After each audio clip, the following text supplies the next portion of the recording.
Olá, o meu nome é Joana Bertolo, sou escritora e estou aqui no podcast do Clube das Criativas pela segunda vez. No último episódio conversei com a web designer e investigadora Sara Orsi e hoje tocou-me a mim convidar alguém. Desafiei a Mariana Pestana por ser alguém que admiro, cuja prática tanto me inspira quanto me desperta curiosidade. E por isso também agradeço ao Clube das Criativas por criar este espaço para o qual nos podemos convocar umas às outras, encontrar e ir mais fundo na partilha de percursos e de processos criativos. Vai ser essa a linha condutora desta conversa, o percurso da Mariana e um pouco acerca dos processos criativos, ou seja, como ela faz o que faz. Ela não é uma convidada fácil de apresentar por ter projetos de âmbitos e até disciplinas diferentes, mas vou fazê-lo ou tentar fazê-lo da forma mais simples. Tenho aqui comigo a Mariana Pestana, que nasceu em Viseu em 1982, viveu e estudou no Porto e em Londres, trabalha internacionalmente e é arquiteta, investigadora e curadora. Mariana, bom dia. Olá, Joana. Obrigada pelo convite. Que sorte a minha ser entrevistada por uma pessoa como tu, que eu tanto admiro e com quem gosto muito de conversar. As conversas que tivemos até hoje, eu gosto sempre muito, venho sempre delas, entusiasmada. E também queria dizer que fico muito contente, claro, de fazer parte deste Clube das Criativas e... Enfim, é isso. Boa, vamos lá começar, também eu, estou muito entusiasmada. E gostava de começar pelo início, pela tua formação em arquitetura, seguida de um mestrado em ambientes narrativos, onde vais conhecer as pessoas com quem vais cofundar os The Decorators. Ou seja, gostava de perguntar o que é que primeiro te levou à arquitetura, como é que tu começas a perceber que podes desdobrar a tua prática noutras direções e o que é que sobrevive da Mariana arquiteta naquilo que fazes hoje? Boa. Então, bom, eu penso que como é que começou? Eu penso que o meu interesse por arquitetura, na verdade foi antes de ser um interesse por arquitetura, talvez um interesse por pedras ou coisas assim. Eu lembro-me que nós tínhamos em casa o hábito de visitar sobretudo sítios em Portugal e em Espanha. Os meus pais tinham uma relote e nós íamos em viagem muitas vezes em busca de pedras, e aliás o meu pai tirava muitas fotografias e no final nós, quando revelávamos, dizíamos sempre isso, que ele só fotografava pedras e nós nunca aparecíamos nas fotografias. Temos muito poucas fotografias de nós em criança, são só dolmens e menhirs e muros e coisas assim, mas na verdade eu acho que em vez de se calhar disso me ter feito, não sei, reagir contra, ou na verdade que criou um certo gosto por, é isso, por pedras. Visitar pedras. Aliás, os meus amigos costumam dizer isso, porque às vezes faço horas, sou capaz de fazer horas de viagem só para visitar uma capelinha no meio de algum sítio. Mas na verdade eu acho que foi assim, talvez, que eu tenha ido para a arquitetura. Não sei muito bem também, é uma pergunta boa. Para além de depois também há, claro, aquela ideia que havia no período em que eu fui para a faculdade, né? Tínhamos 18 anos, 19 anos quando escolhíamos estas coisas, e também a arquitetura era um bocado uma coisa segura. Havia a ideia de que com a arquitetura depois podias fazer o que tu quisesses, que não é bem assim, claro. Mas era um ponto de partida, uma formação completa dentro das artes. Dentro das artes. Embora eu também sempre gostei muito de ciências, então também me parecia assim um compromisso entre as duas coisas que, enfim, que me parecia que fazia sentido. Depois, quando fui estudar arquitetura, enfim, havia as cadeiras que mais me entusiasmavam, se calhar eram as de teoria, as de antropologia, esta coisa de, enfim, de relacionar ideias com o espaço, a pensar como é que o espaço materializa certas ideias, mas por outro lado também como é que coreografa comportamentos, como é que condiciona a forma como as pessoas vivem assim ou assado. Portanto, essas disciplinas foram importantes. Nas cadeiras de projeto, o que havia era uma lógica muito... Eu estudei na Faculdade de Arquitetura do Porto, era uma academia. Sim. E portanto eu aprendi a fazer arquitetura seguindo um modelo moderno, um modelo de modernismo, de construção em betão. E revias-te nisso? Não muito. Okay. Não muito. Acho que não tinha, mas claro, na altura não havia, eu não tinha, acho que nenhum de nós tinha a consciência ecológica que temos hoje, ou a consciência colonial, portanto eu também não sabia propriamente olhar criticamente para esse projeto moderno, não é? De progresso e esse modelo industrializado do modernismo. Então eu acho que não tinha as ferramentas críticas para... enfim, para saber o que é que estava ali a acontecer. Claro. Mas a verdade é que sim, eu acho que tinha algumas dificuldades em encaixar ali. Eu e muitos dos meus amigos e colegas tínhamos alguma dificuldade em encaixar naquele modelo académico. Então não eras outsider, era uma turma de outsiders, uma coisa assim. Sim, já havia, eu acho que começava-se a sentir se calhar uma geração de outsiders. É engraçado, depois nós somos a geração que quando acaba a faculdade nos encontramos numa crise económica, não é? Em 2008 a Faculdade de Arquitetura demora muito tempo, então nós depois da faculdade fazemos um estágio profissional, depois fazemos um estágio também dentro do curso. Enfim, em 2008 é quando a minha geração está a terminar o curso, ou está à procura das primeiras oportunidades de trabalho, e há uma crise económica global, e portanto também deixa de haver os trabalhos, os empregos que tinham havido até essa altura, e portanto também essa geração depois vai ter que procurar outras formas de fazer arquitetura. E de sair às vezes, não é? Que foi o teu caso. Sim. Sair de Portugal. Sim, e também de sair de Portugal.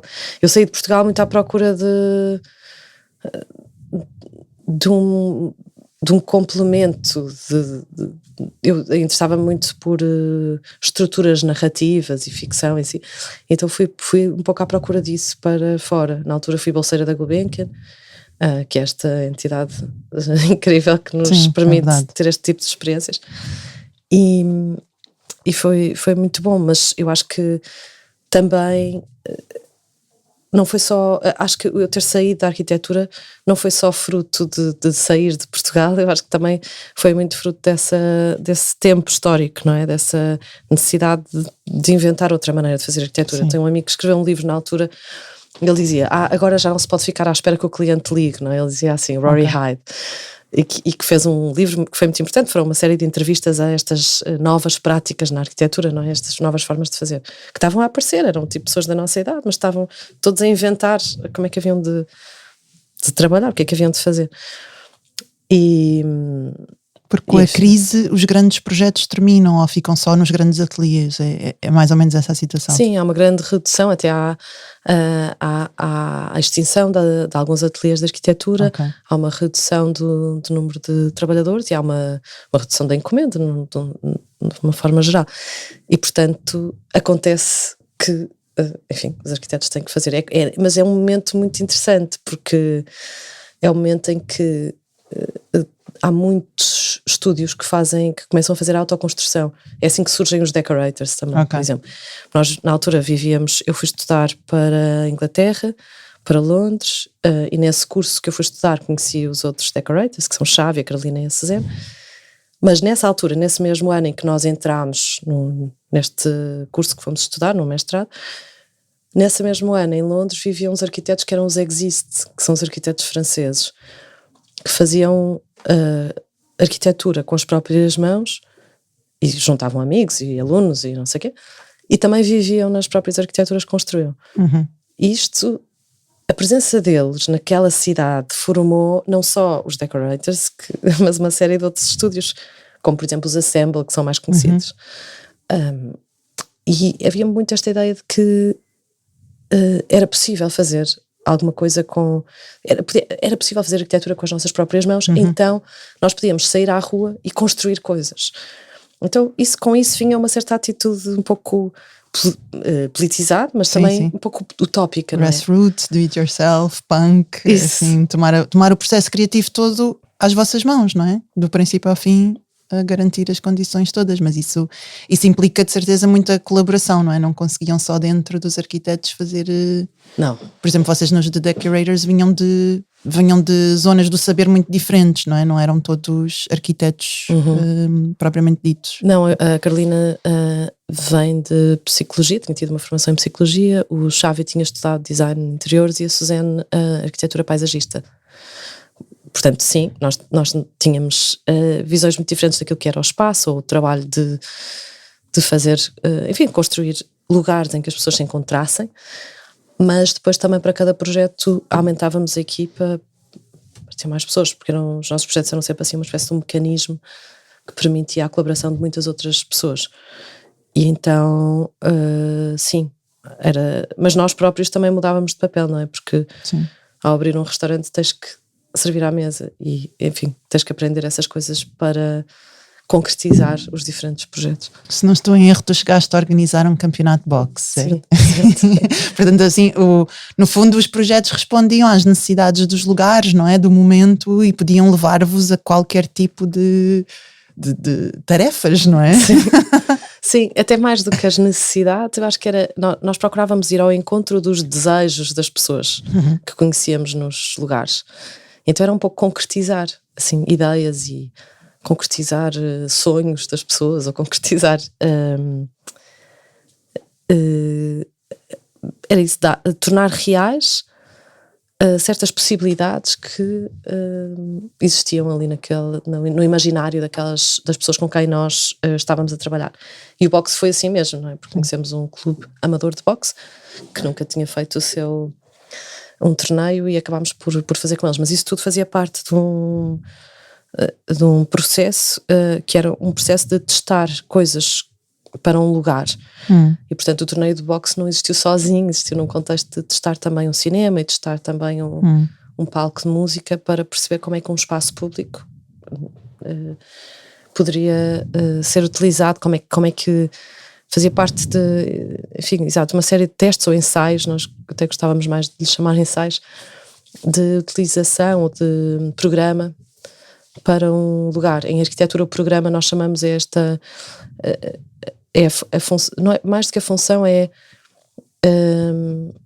o programa designa o que é que acontece num lugar, não é? Designa que aqui, por exemplo, é um estúdio de gravação, ou que uma escola é um sítio para aprender, em que as pessoas se sentam.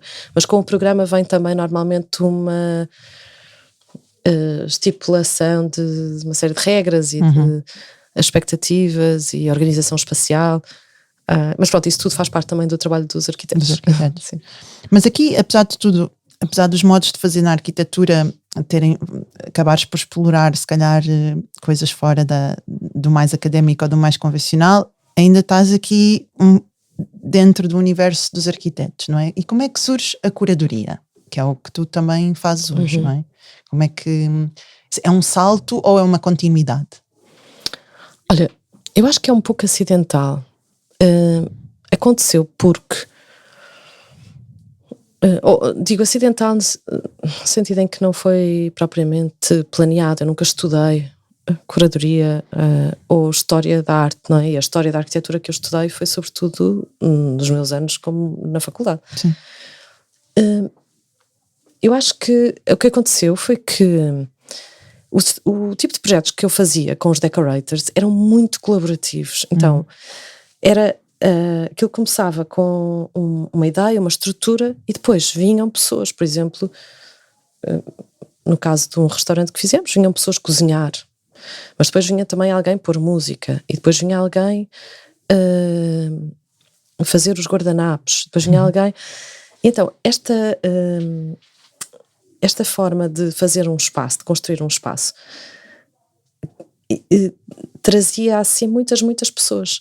E acho que por causa disso depois houve uma altura, eu fiz esse projeto do restaurante, fiz ao mesmo tempo também um projeto que era uma sala de leilão, mas as vários componentes da sala de leilão, as cadeiras, os candeeiros, não sei o quê, estavam eles próprios abertos à licitação, mas era um pouco a mesma lógica, era construir um espaço com muitas pessoas.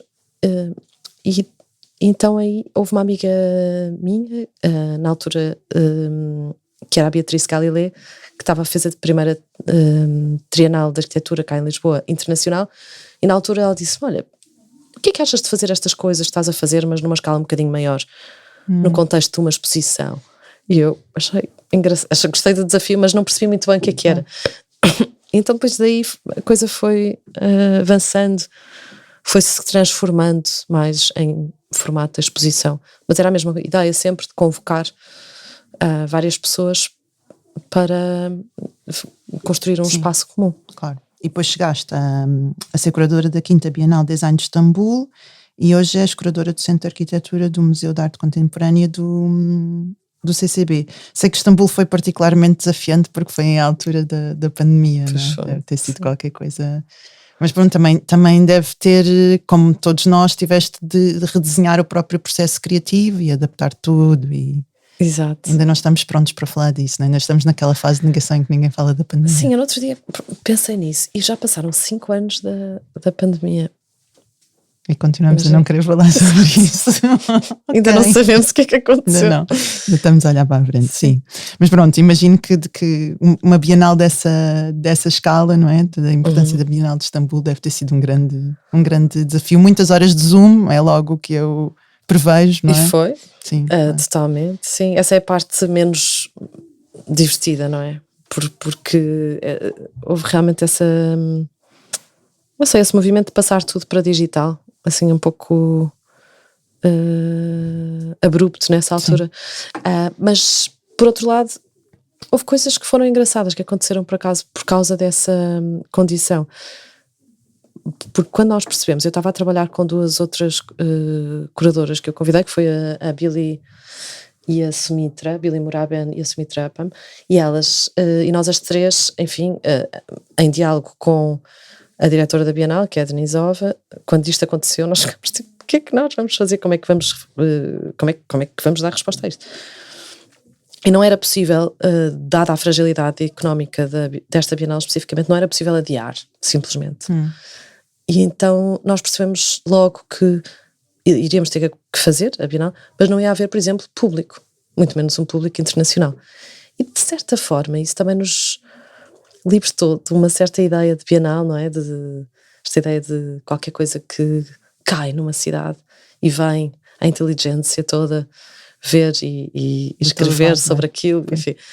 Isso simplesmente não existia. Então acabámos por fazer uma Bienal que, por um lado, apoiava projetos que estavam a decorrer naquele território, projetos de investigação, sobretudo, sobre território, e depois apoiámos uma série de intervenções que comissariámos, projetos novos, que aconteceram na cidade. Mas em vez de acontecerem, enfim, nos museus designados, nem sequer era possível as pessoas visitarem os museus, então aconteceram no espaço público e em certos bairros, por exemplo, há 3 dias, não, mais este sábado, por exemplo, tomei café com a Soraya Teixeira, que é uma designer que fez uma peça para a Bienal de Istambul, e a peça dela continua no espaço exterior de um bairro habitacional de Istambul. Wow. E então é muito engraçado que as peças tenham perdurado. Sim. Também. A nossa condição foi que houvesse alguém que quisesse tratar das peças no futuro, para elas existirem, haver uma espécie de um guardião. E com isso, enfim, elas acabaram por perdurar.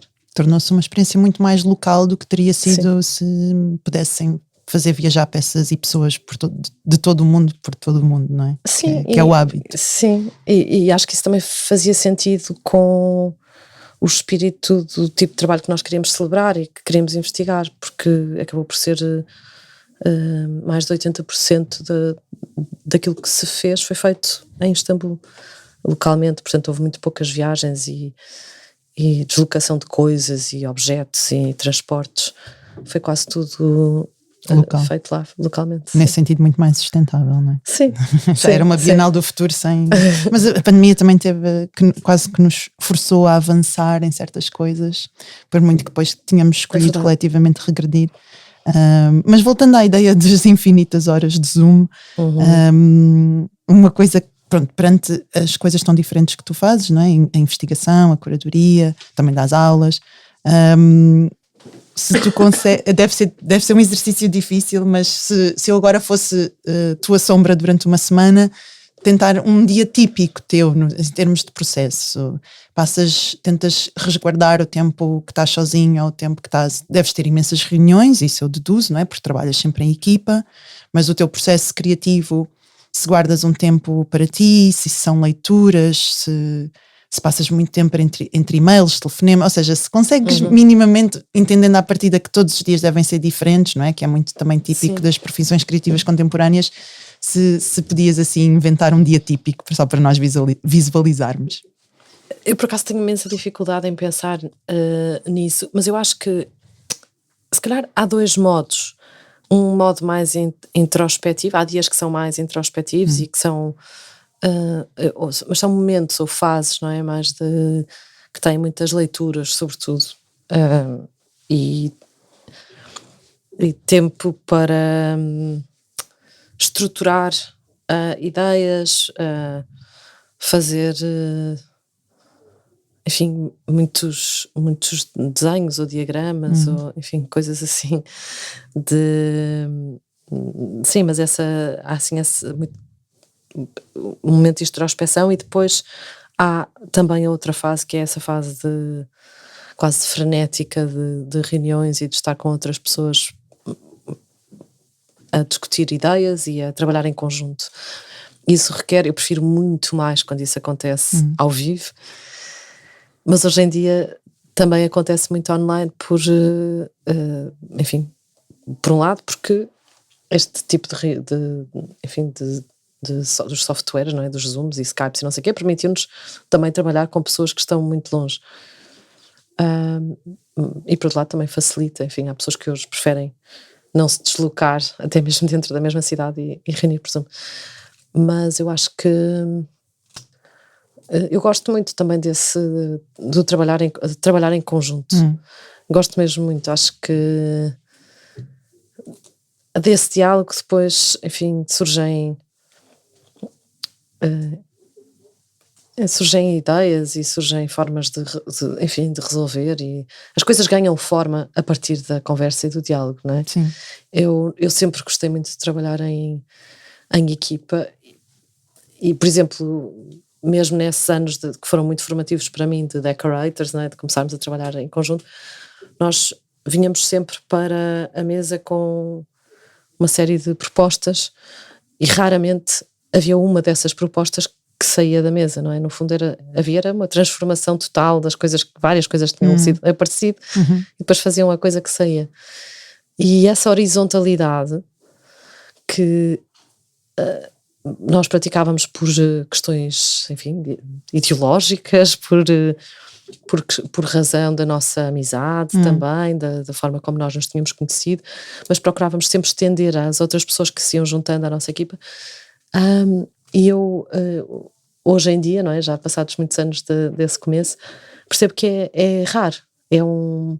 Acho que é raro haver a oportunidade de se trabalhar com essa horizontalidade radical. E eu gosto muito disso, quando existe essa possibilidade. Sim, boa. Boa. E sentes que há uma continuidade mais em termos da parte criativa, independentemente de estares em equipa, ou há uma continuidade entre a arquitetura, a investigação e a curadoria? Ou seja, foste absorvendo ferramentas de todos estes processos criativos e sentes que utilizas tudo hoje, ou foi mesmo mais uma coisa de degraus?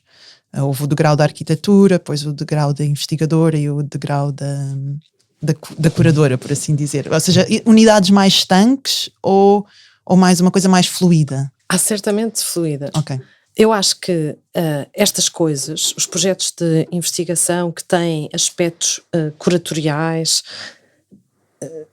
tudo se mistura, e eu acho que a forma como eu faço, por exemplo, curadoria é arquitetura. Eu acho que acho que continua a existir dentro da disciplina. Acho que a disciplina é que se expande para poder abarcar estas outras maneiras de ser praticada.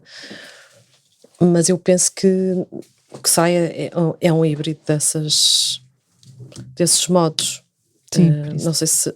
Exato. Sim, talvez essa contaminação também é o que torna tudo tão interessante, porque se calhar há uma expectativa de encontrar um pensamento mais, se calhar, típico da curadoria, e depois é-se confrontado com outras formas de pensar, de fazer. Eu acho que isso é muito rico naquilo que tu fazes. E há um ponto de encontro evidente entre a tua prática e a minha, que é o interesse pela ficção, não é? No meu caso é um bocado autoexplicativo, porque eu sou escritora e escrevo ficção, não é? Está explicado. Mas quando é aplicado ao que tu fazes é mais intrigante, é mais curioso, não é? Então eu queria te pedir que me ajudasses a desvendar esta ideia da ficção ligado à arquitetura, não é? Ligado ao que tu fazes, que já mapeámos aqui, que é um misto. Ficção na arquitetura, ficção no design, ficção na curadoria. Como é que podemos entender este conceito? Então, na arquitetura é um pouco simples. O que acontece é que, historicamente, na arquitetura, a ficção associou-se a desenhos de realidades utópicas. Por exemplo, os Archigram, os Super Studio, são ateliês que fizeram desenhos de cidades imaginárias, por exemplo, e esses desenhos são considerados na arquitetura como ficção. E a arquitetura parte sempre desta ideia de projetar uma realidade que ainda não existe. Mas o que me interessa mais é se calhar uma prática da arquitetura que está próxima da fronteira entre a realidade e a ficção, porque a arquitetura tem a capacidade de tornar real qualquer coisa, não é? A literatura também, obviamente um escritor cria um universo paralelo, começa a tecer através das palavras esse outro universo, não é? E o que nos permite a nós leitores aceder a esse mundo imaginário. Sim. Enfim, mas na arquitetura o vocabulário é materializado. Sim.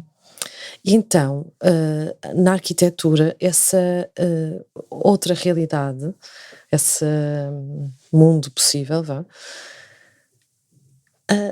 é concreto. Há um referente físico, não é? Há um referente físico. E esse referente físico pode existir. E então, na verdade, é real, mas muitas vezes existe dentro de uma esfera muito particular. Por exemplo, dentro de um museu ou dentro de um teatro, não é? Há uma separação da realidade que permite que essa possibilidade exista. Porque muitas vezes uma construção arquitetónica pode estar em conflito com aquilo que é o mundo real, em termos ideológicos, em termos políticos. Mas eu acho que a arquitetura tem esta capacidade de tornar real qualquer coisa. Um exemplo, voltando aos Decorators, quando nós fizemos aquele restaurante que eu falava há pouco, esse restaurante funcionava num regime de troca de comida por comida. Não havia dinheiro, não circulava dinheiro no sistema. Ele levava um pacote de bolachas e almoçava? Ou não? Tu compravas comida no mercado. Sim. Havia um mercado, o restaurante era mesmo ao lado de um mercado. Então tu compravas, nós tínhamos uma lista de compras, dizia o que é que as pessoas precisavam, o que é que precisávamos para a próxima refeição. Tu tinhas, por exemplo, cebolas. Ias ao mercado, compravas cebolas e trocavas por uma refeição. Tu levavas os ingredientes que nós precisávamos. Se levasses os ingredientes que nós precisávamos, nós trocávamos por uma refeição. Então, por exemplo, este sistema é um sistema de troca de comida por comida que nós tornámos funcional ali durante um mês. Esse sistema é um pouco utópico. Embora nós saibamos que há sítios, comunidades que vivem nesse regime de troca, por exemplo. Mas o que eu quero dizer é que a arquitetura tornou possível, naquele momento, naquele contexto, haver esta lógica económica. E tornou-a real, concretizou-a, não é? Durante um período de tempo. E essa economia baseada na troca é que seria a proposta ficcional. É quase como se aquele restaurante me perguntasse e se todo o mundo fosse assim. É, exatamente. É uma cinédoque, se quiseres usar uma figura de estilo, não é? Sim.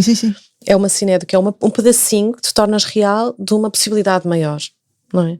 E esse pedacinho permite-te viver essa possibilidade durante um período de tempo normalmente limitado ou num contexto relativamente limitado. Por isso é que eu depois, por exemplo, no contexto da curadoria, eu acho que é interessante abrir espaço no contexto da prática arquitetónica para que estas coisas possam acontecer, não é? As exposições, ou os museus, ou as instituições culturais, ou mesmo os projetos de investigação, normalmente permitem que exista uma espécie de um estado de exceção, abrir um estado de exceção que deixa que certas coisas aconteçam, que não são as coisas que acontecem normalmente no dia-a-dia, não é? E o deixar isso acontecer, deixar essas ficções materializarem-se ali durante um período de tempo, eu acho que é muito importante porque, por duas razões. Por um lado, porque acho que aumenta a plausibilidade dessas ideias ficcionais, torna-as mais possíveis aos olhos das outras pessoas, não é? Sim, faz-nos lidar com elas, não é? É um enfrentamento, não é? Um confronto. Exato, e ao vermos, ao estarmos dentro dessa realidade, nós também a normalizamos de alguma maneira, não é? Eu tinha prometido que ia fazer uma metáfora da publicidade. Sim, a ligação à publicidade é agora. Acho que é agora.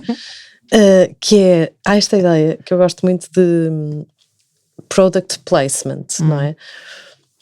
E que é, enfim, ter um produto, fazer publicidade a um produto no contexto de um filme. E há também esta prática que é pre-product placement, que, por exemplo, nos estúdios de Hollywood se tornou corrente, por exemplo, com projetos de tecnologia. Minority Report, por exemplo, aquela célebre cena do Tom Cruise a mexer numa mesa transparente, não é? Uma espécie de um ecrã.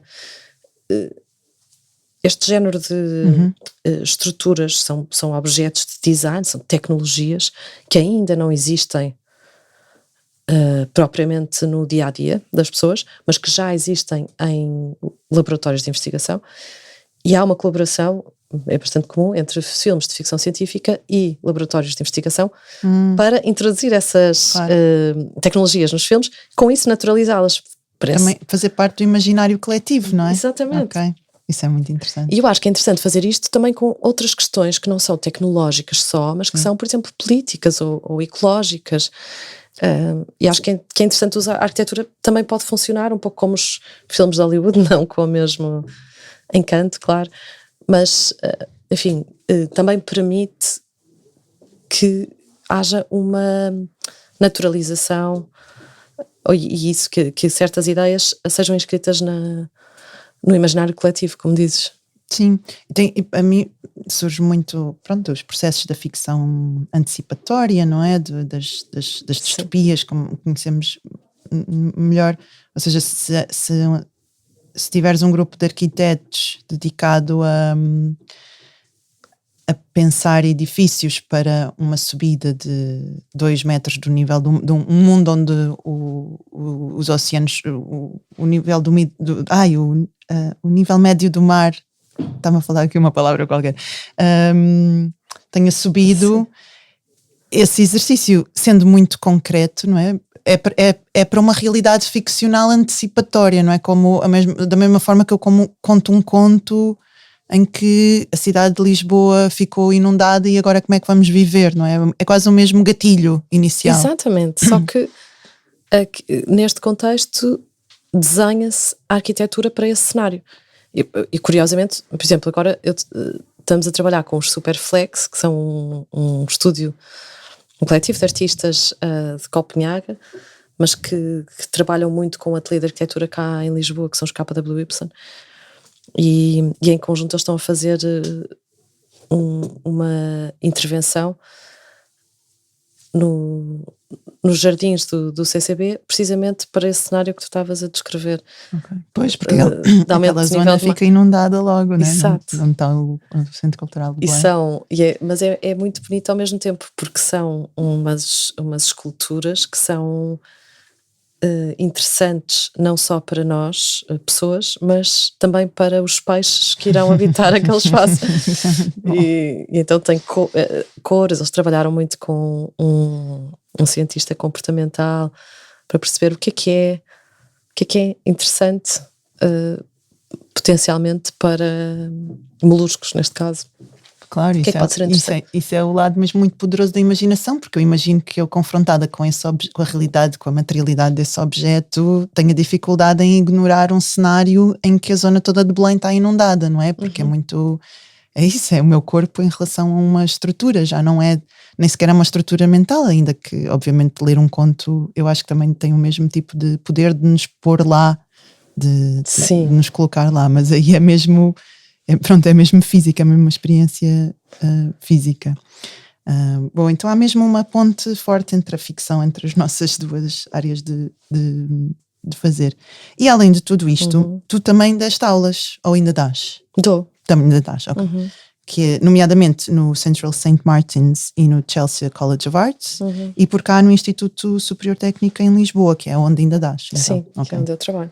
Eu queria te perguntar como é que esta experiência, como é que o contacto com os alunos, a prática letiva, preparar aulas, o feedback deles, como é que isto informa e altera o teu processo criativo? Sim, eu gosto muito de dar aulas porque, bom, é uma forma de estar em contacto com ideias de uma geração diferente da minha, não é? E com as preocupações e enfim. Portanto, eu gosto muito disso. Acho que, por exemplo, aqui no contexto do técnico, eu tenho trabalhado muito com os alunos nestas questões do design de ficção, e trabalho com eles em exercícios de imaginação de cenários futuros e cenários imaginados. E o que eu quero fazer com eles enfim, como por exemplo, essa cadeira eu dou a todos os engenheiros do técnico, e é incrível, obviamente, perceber o que é que aquelas várias cabeças desde engenharia aeroespacial, física, engenharia informática e também arquitetura, que tipo de cenários é que os preocupam e os motivam, e depois também o exercício que nós fazemos é desenhar um objeto para esse cenário. E portanto é muito engraçado porque também há aqui uma diversidade de metodologias de pensar que vem com as disciplinas que eles estão a estudar, e depois também diferentes formas de imaginar, diferentes géneros de imaginação, se quiseres. Isso é muito interessante. Mas depois, assim, concretamente, o que é que dá isto? Por exemplo, nós temos um grupo de investigadores que trabalham no IT, que é o Centro de Investigação que eu faço parte. Esse grupo de alunos com quem eu e o Frederico Duarte, por exemplo, a quem demos um seminário em conjunto e que acompanhamos os projetos de doutoramento, esse grupo é um grupo de pensamento crítico, que é uma espécie de não sei, criou um pensamento próprio quase, se quiseres. E agora, por exemplo, eu estou a trabalhar com eles num contexto de uma série de workshops que informam a exposição que estou a fazer no CCB. Okay. E portanto há, sem dúvida, direto, uma contaminação entre estas coisas, porque eu acho que isso também tem a ver com uma certa, por um lado, honestidade intelectual, acho eu, de perceberes que as conversas que estás a ter, enfim, que não sei, reconhecer, por um lado, a colaboração que existe nessas próprias conversas e por outro lado também a possibilidade de os trabalhos de investigação existirem, sim, na forma de artigos académicos e tudo mais, mas também terem alguma concretização material, que acho que o contexto às vezes de exposições ou desse contexto mais experimental que as instituições culturais permitem, pode trazer. Eu acho que é bom que as ideias circulem assim entre... Sim, aproximar a faculdade do museu é uma coisa que faz muita falta, não é? Ou da cidade, não é? Sim. Acho que é bom que as ideias circulem de uns sítios para os outros, porque elas mudam, não é? Nesse processo. Então o desafio, eles tinham que conceber esse cenário, esse outro mundo, e desenhar um objeto que operasse dentro desse universo. Sim. Isso é assim. A cadeira dos mundos alternativos. Sim. E eles tinham que materializá-lo ou era uma questão de projeto? Tinham. Ok. Sim, eles materializam. Deve ser. Queres um exemplo? Sim, deve ser coisas incríveis. Olha, um projeto engraçado. Houve um grupo de alunos que imaginou uma sociedade hipertransparente, não é? Esta ideia de, hoje em dia, por um lado, há uma hipervigilância, mas também há uma apreciação da verdade, por exemplo, na política contemporânea, não é? Como se a verdade fosse eles exageram, não é? Ok. Essa quase transparência. Um exercício caricatural às vezes. É quase. E depois acabaram por... o resultado final foi uma máquina que reconhecia a transparência de qualquer material. E, portanto, acionava diferentes cores consoante a transparência do material. Ok, interessante. Enfim, pronto. Muito conceptual. Sim. Queria ver o que é que acontecia nesse mundo com essa máquina. Muito bom. Entretanto, tu mencionaste o Frederico Duarte, faz-me aqui Sim. referir uma pergunta que eu te queria perguntar, que em 2021, se não estou em erro, tu integraste uma equipa multidisciplinar num projeto chamado Bauhaus of the Seas, que eu vou traduzir por Bauhaus do Mar, que começa por ser uma escola também, numa embarcação, uma escola flutuante, mas que me parece também ser muito mais do que isso. Consegues-me dizer um bocadinho sobre o que é hoje, o que é que se tem tornado a Bauhaus do Mar? Sim, a Bauhaus do Mar surgiu, é um projeto europeu, foi uma das 6 Lighthouse Projects da nova Bauhaus europeia. E eu conheci o coordenador da Bauhaus do Mar, é o Nuno Jardim Nunes, que é uma pessoa da área de engenharia informática, e que eu conheci num contexto em que os antigos ministros, antigo ministro da Ciência, Manuel Leitor, e antiga ministra da Cultura, Graça Fonseca, juntaram um grupo de trabalho. E nesse grupo de trabalho eu conheci o Nuno e conheci também o Frederico e outras pessoas. Eu, o Nuno e o Frederico demos depois continuidade a essa conversa que começou nesse grupo de trabalho e fizemos uma proposta.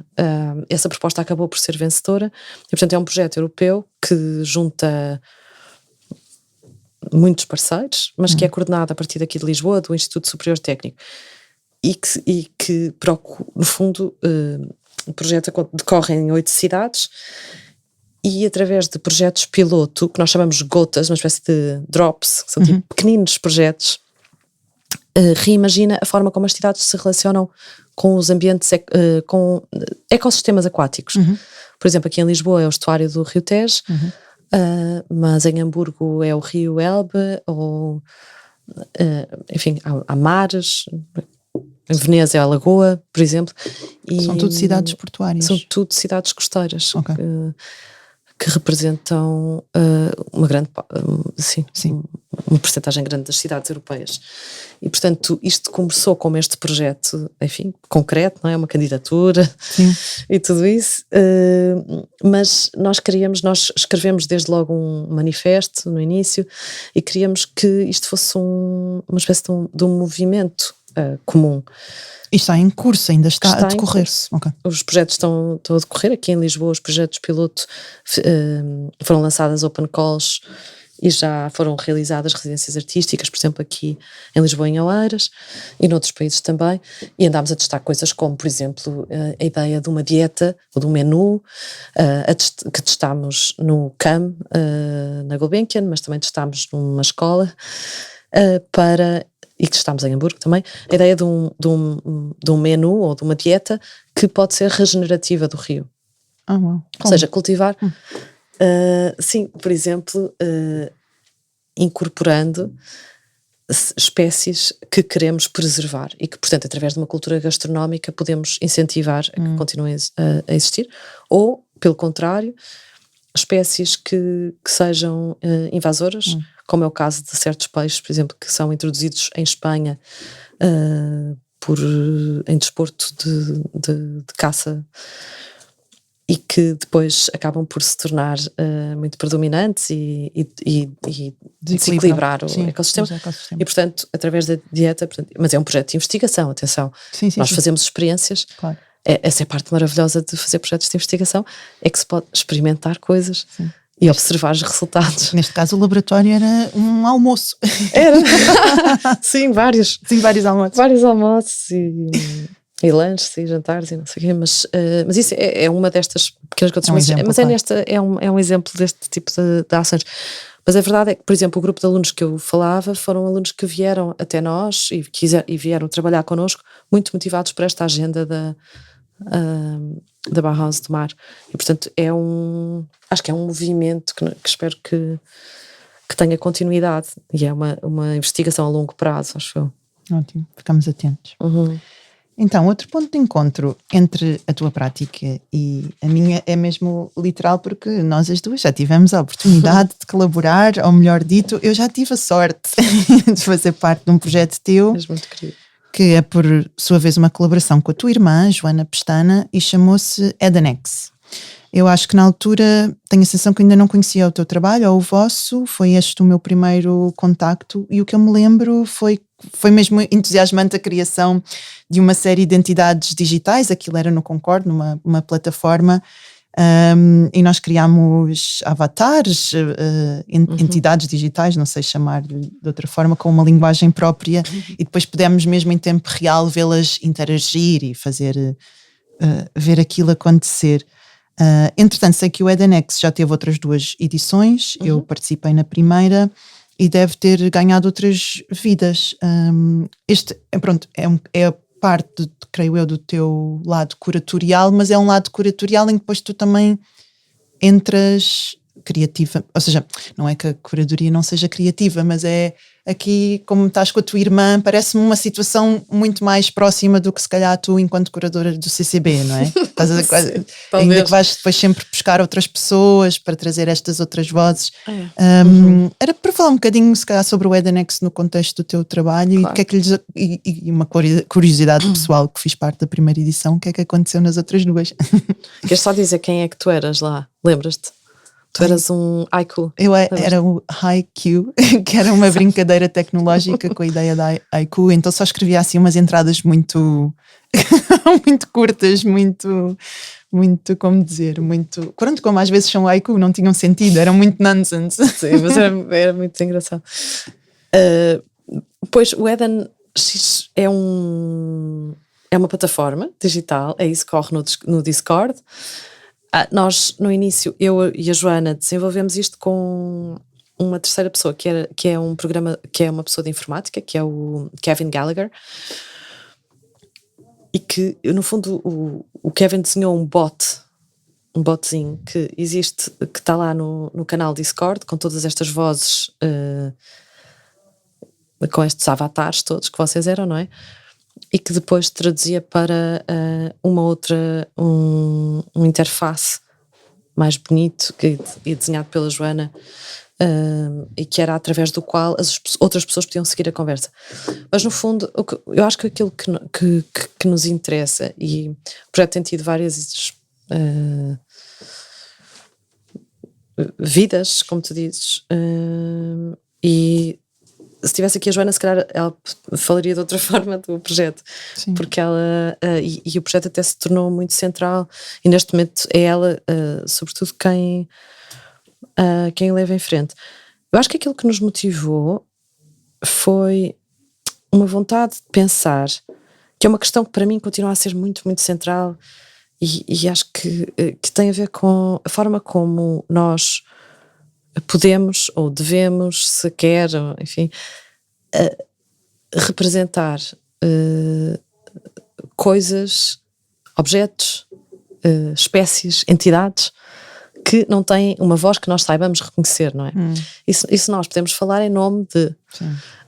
é uma questão eticamente que levanta imensas questões, mas que também se cruza muito com as áreas dos direitos da natureza. Sim.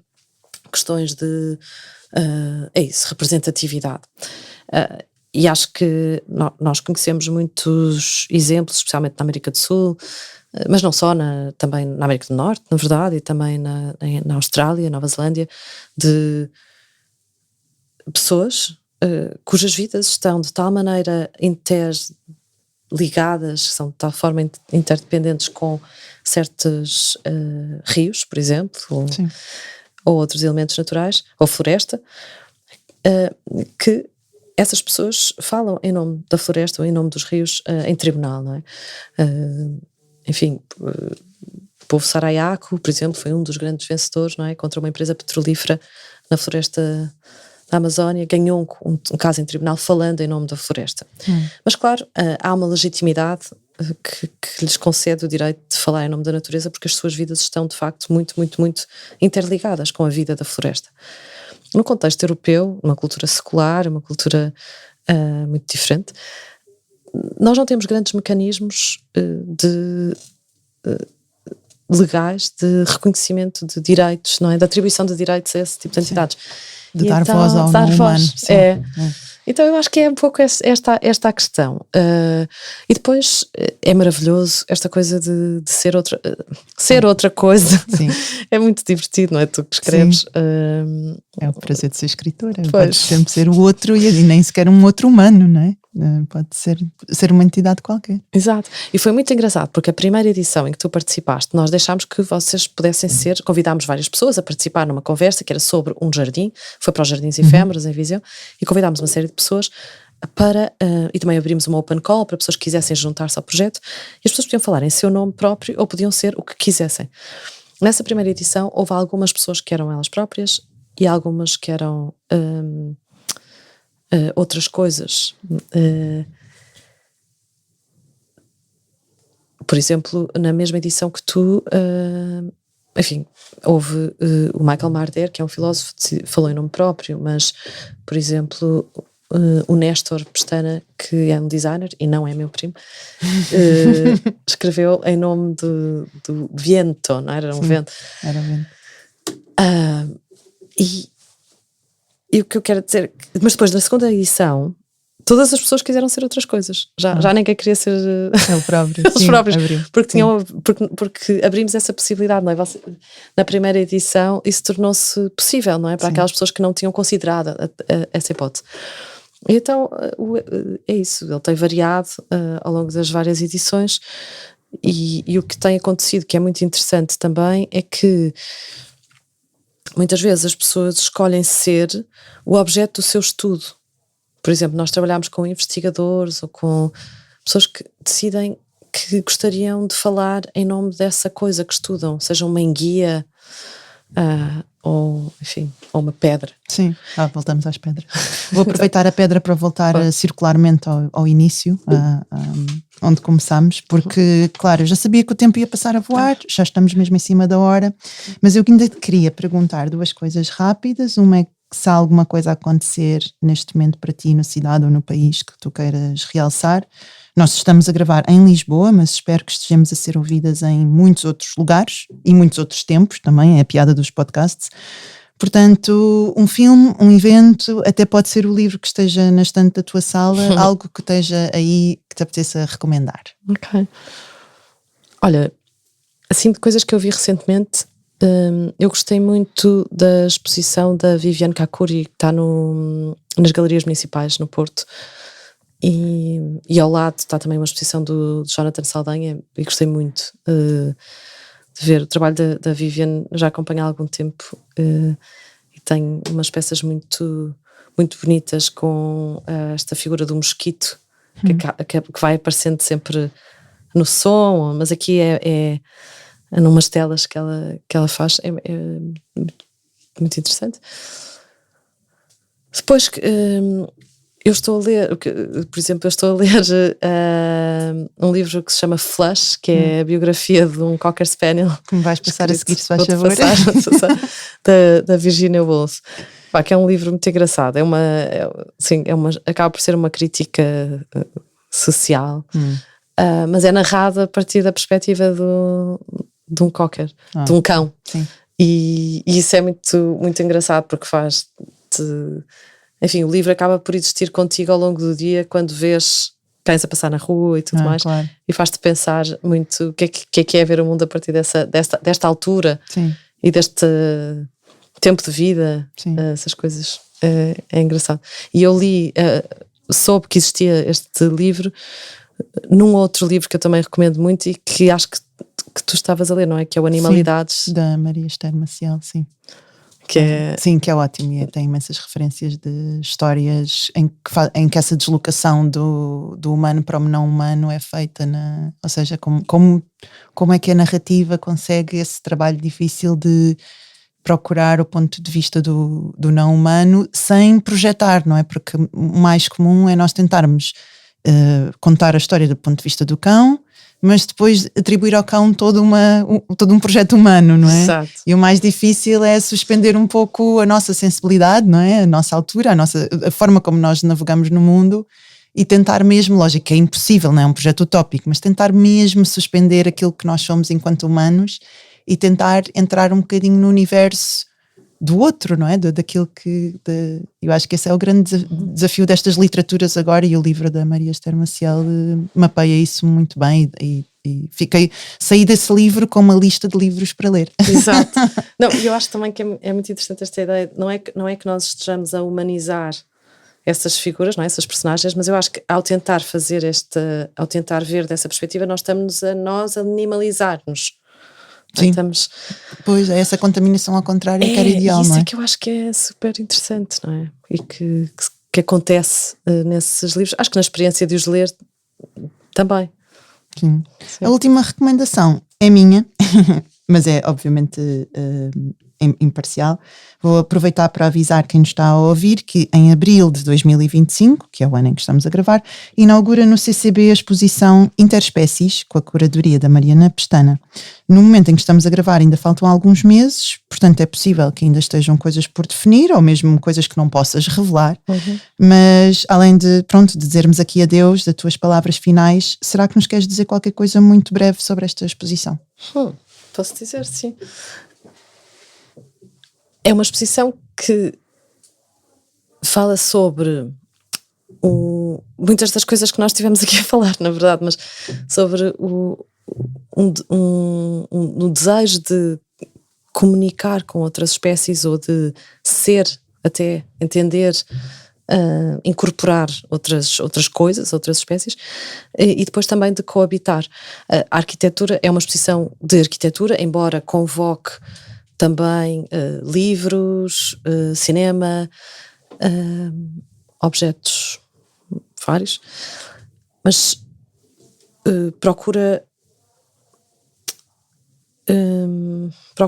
celebrar, eu acho, esta forma de fazer arquitetura que é ecossistémica, o que reconhece que a arquitetura não é feita só para pessoas, claro, que a arquitetura acaba sempre por acolher muitas outras coisas, entidades, várias, e tenha sempre e portanto vai ser é uma exposição que traz exemplos, materiais de construção, projetos de arquitetura, enfim, mas também nesta dimensão mais imaginativa, alguns filmes e outras obras. E depois haverá 2 intervenções nos jardins do museu, uma para pessoas e pássaros, que será do Estúdio Ossidiana, e uma para pessoas e peixes, que é tal que eu falava dos Superflex. Ótimo. 2 de abril de 2025, não é? Não sei se está quase. Boa. Então, olha, só me resta agradecer-te, Mariana, e agradecer de novo ao Clube das Criativas. Obrigada a ti, Joana. E obrigada a quem nos esteve a ouvir. Até à próxima.